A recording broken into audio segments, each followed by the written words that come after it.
हो जाइए तैयार, कस लीजिए कमर और दिल भी थाम लीजिए। हेलो बच्चों, आई होप आप लोग स्वस्थ हो, मस्त हो, एकदम बेहतरीन हो। तो बच्चों, आज हम पढ़ेंगे अपने फिजिक्स में ये टॉपिक वैद्युत क्षेत्र। तो बच्चों, इसको समझने के लिए मैं आपको एक एग्जांपल समझाता हूँ। जैसे आप लोग अपने गांव में रहते हो, आपके गांव में एक प्रधान रहता है। तो आपके गांव के चारों तरफ बहुत सारे टोले होते हैं, जिसमें उसका दबदबा रहता है, जिसका वो प्रधान रहता है। तो कहते हैं ये प्रधान का क्षेत्र है, ये इस प्रधान का क्षेत्र है। वैसे ही वैद्युत वैद्युत क्षेत्र में हम देखते हैं किसी आवेश के चारों ओर का वह क्षेत्र जिसमें उसके वैद्युत प्रभाव का अनुभव होता है, वैद्युत क्षेत्र कहलाता है। किसी आवेश के चारों ओर का वह क्षेत्र जिसमें उसके वैद्युत प्रभाव का अनुभव होता है, क्या कहलाता है भाई? वैद्युत क्षेत्र कहलाता है। और बच्चों, अब हम देखते हैं वैद्युत क्षेत्र की तीव्रता।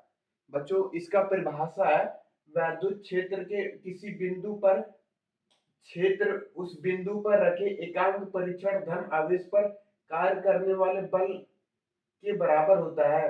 अगर आपको याद नहीं हो रहा, कोई बात नहीं, मैं हूं आपके लिए। आप फार्मूला याद कर लीजिएगा, E बराबर एफ अपॉन क्यू नॉट। यानी एकांक परीक्षण धन आवेश जितने बल का अनुभव करता है, उसे उसकी वैद्युत क्षेत्र की तीव्रता कहते हैं। एकांक परीक्षण धन आवेश जितने बल का अनुभव करता है, उसी को उसके वैद्युत क्षेत्र की तीव्रता कहते हैं। इसका मात्रक होता है, बल का मात्रक होता है न्यूटन, आवेश का मात्रक होता है कूलम। इसे ई से प्रदर्शित करते हैं। बच्चों, अब चलते हैं अपने आगे की टॉपिक की तरफ। अब दोस्तों, हम अपने अगले टॉपिक पे आते हैं। तो हमारा अगला टॉपिक है बिंदु आवेश के कारण वैद्युत क्षेत्र की तीव्रता। किसकी तीव्रता भाई? बिंदु आवेश के कारण वैद्युत क्षेत्र की तीव्रता। तो इसका फार्मूला आप लोग याद रखिएगा, वन एफ बराबर 1/4 pi epsilon naught Q by R square. 1/4 pi epsilon naught. भाई क्या कर रहे हो?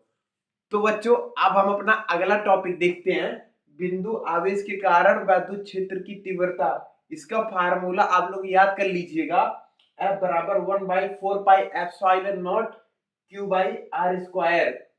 अब बच्चों, हम देखते हैं वैद्युत बल रेखाओं के गुण। एग्जाम में आता है, आपको 4 से 5 गुण याद रहना चाहिए। मैं आपको टिप्स पे याद करा दूंगा, पहले आप लोग एक बार पढ़ लीजिए। वैद्युत बल रेखाएं सदैव धनावेश से प्रारंभ होकर ऋणावेश पर समाप्त होती हैं।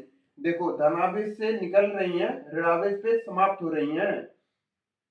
वैद्युत बल रेखाएं सतत होती हैं, वैद्युत बल रेखाएं लगातार होती हैं। देखो, बार बार जा रहे हैं। वैद्युत बल रेखाएं सतत होती हैं, सतत मीन्स लगातार। वैद्युत बल रेखाएं सदैव चालक सतह के लंबवत होती हैं। देख लो, वैद्युत बल रेखाएं सदैव चालक सतह के लंबवत होती है। लंबवत मीन्स किसी के लंबवत, मेरे ऐसे लंबवत, देखो गाल के लंबवत है। और चालक चालक के भीतर वैद्युत बल रेखाएं नहीं होती हैं। चालक है, इसके भीतर वैद्युत बल रेखाएं नहीं है।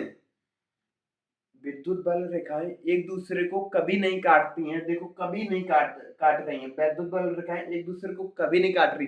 अब बच्चों, आपको लग रहा होगा आपके टीचर ने यहाँ पे 10 लबद क्यों लिखा है? 10 लबद है क्या? तो बच्चों, आपको समझाते हैं। धा से धनावेश, वैद्युत बल रेखाएं धनावेश से निकलकर ऋणावेश पे समाप्त होती हैं। ला से लंबवत, वैद्युत बल रेखाएं चालक सतह के लंबवत होती हैं।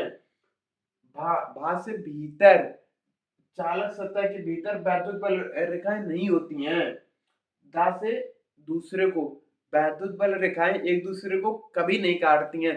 मुझे यहाँ तक सुनने के लिए आप लोग का बहुत बहुत धन्यवाद। मिलेंगे सीधे अपने अगले वीडियो में। आप लोग 2 बार लेक्चर को देखिएगा, नोट्स बना के एक बार खुद से प्रैक्टिस कीजिएगा। तब तक के लिए आप सभी लोग अपना ध्यान रखिए, ख्याल रखिए। Take care, tata bye bye दोस्तों, लव यू यार।